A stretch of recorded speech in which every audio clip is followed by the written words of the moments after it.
Hello, and welcome to the Kathleen Spracklin podcast. I am a woman on a mission to gather a cadre of writers, thinkers, and teachers who are transforming the world, one character at a time. And it all starts with one thing, a deep understanding of human motivation, why people do what they do, and the forces that drive them. To gain that understanding, I am mining the intersection of psychology, theology, and philosophy to make you a better writer. This is episode 123, Zettelkasten, the value of slightly off-topic information. The type of off-topic information that I'm talking about in this episode is what Mortimer Adler in How to Read a Book refers to as tangential references. These are off the beaten track of the main sources that you're looking at to gather information for the topic that you're working on, but they provide interesting color. One of the best types of these tangential references to gather are anecdotes, which help explain and give examples of the information that you are trying to develop. And anything that adds color, depth, meaning, anything that helps your reader connect better with the information is very handy and are the kind of things that you might want to collect in a tangential reference. Well, as you know, when we've been talking about syntopical reading, which is reading more than one book at a time, using the Zettelkasten to collect and bring the thoughts together, we began with my book, Writing with Emotion. And one of the reasons that I chose it was that many of you have it. It's not a very thick book. It's 70 pages. And it's pretty well organized, so it's amenable to being a foundational book that can help shape the structure of the Zettelkasten.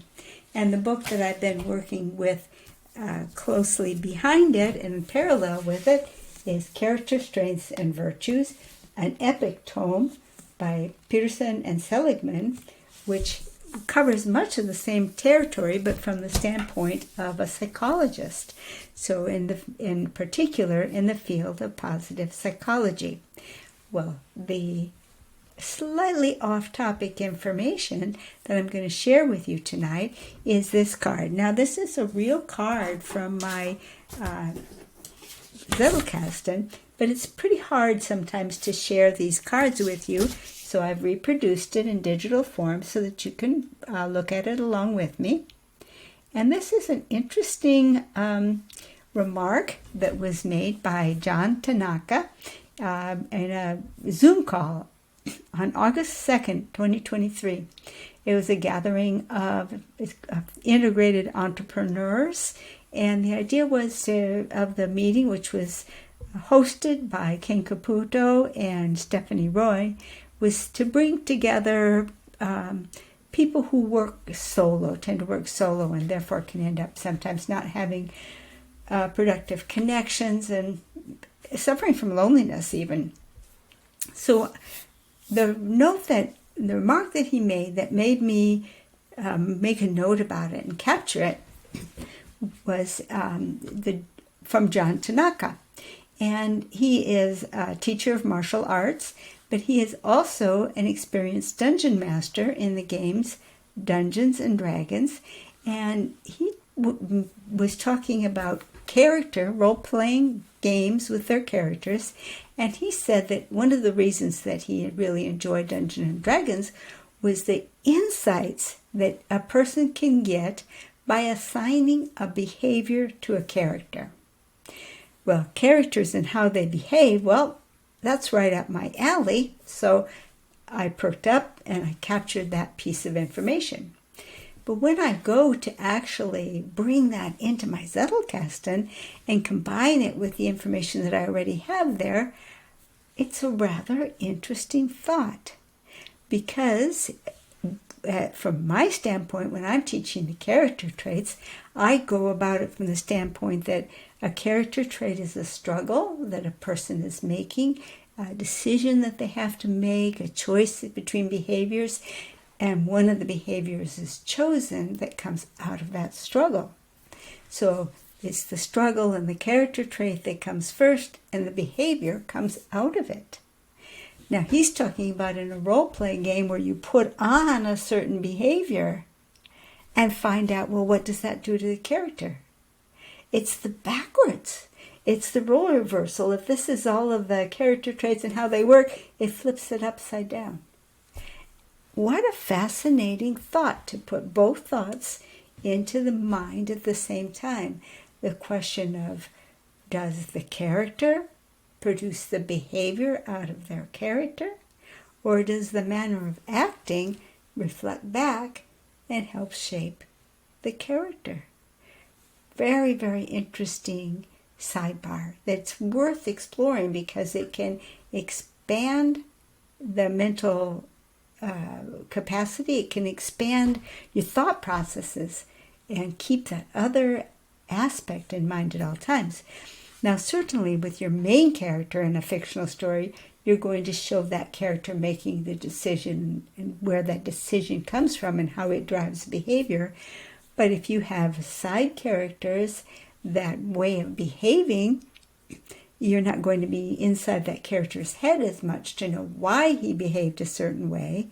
But if you have a certain behavior that you see that character performing, you kind of need to know, well, is that in keeping with that character? So you really need to go from the behavior that you want to portray in your story back to, well, what is the character of that individual in your story to generate behavior like that? So you can go from the observed behavior back to the character trait that character needs to have. And then you can let your reader know, you can foreshadow that behavior earlier in the story so that it doesn't come as a shock when the character behaves in the way that you need him to advance your story. So the question comes in, okay, so it's an interesting topic, you want to keep it, it's valuable. These things can be very energizing, these tangential references. So where are we going to place it? Well, right now we have the section, just to review something, I've kind of kept an electronic copy of this Zettelkasten that we've been building up in common using writing with emotion. And so we have this 4D section, which is the only one that we've expanded on right now in any way that discusses theory.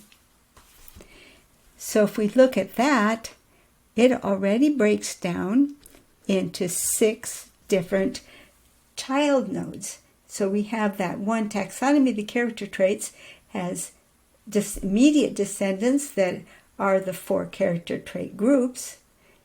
Then we have found 2 other topics where the new topic needed to go with that same card, 4D, taxonomy, the character traits. To review, we use this directory card to signify all of the child branches that come under this card. And we don't worry about order. We always use just the next available number or letter if letters are up, because we do number, letter, number, letter. And we think about it as, if you ask parents to say, which child is your favorite child? Well, that would be an awful question to ask a parent. The parents love all of their children equally. And I believe that's the same in a Zettelkasten. The parent card, this one here, loves all of its offspring equally. And so we just simply list them in birth order on this card. Birth order being the order in which the card came into our system. So now from that, we know this isn't about the nature of a taxonomy, it's more about the theory of character traits. So we would travel down that path. And in the theory of character traits, we've reached the end of that branch of the tree. So now we know exactly what card number we need to give our new card. It's the next one, and we go number, letter, number, letter. So the new card has to be 4D6A. And there it is in all its glory, our new card given its card number in the Zettelkasten. Now, I wanted to tell you a little something. I have been taking each of these tutorials. I took a few days to gather them all of the tutorials that I've done on the Zettelkasten from my YouTube podcasts, and I brought them all over into LilyPub and divided them up by the topic that they're covering, so that if you want to just study a specific area of the Zettelkasten, or you want all of them in an organized manner that tracks which ones you've completed and which ones you have left to do, you will find that over in lilypub.org. And if you want the book that we are using as our baseline book, that is available on my website, kathleenspracklin.com/book. So that's it for tonight. Thank you. Good night.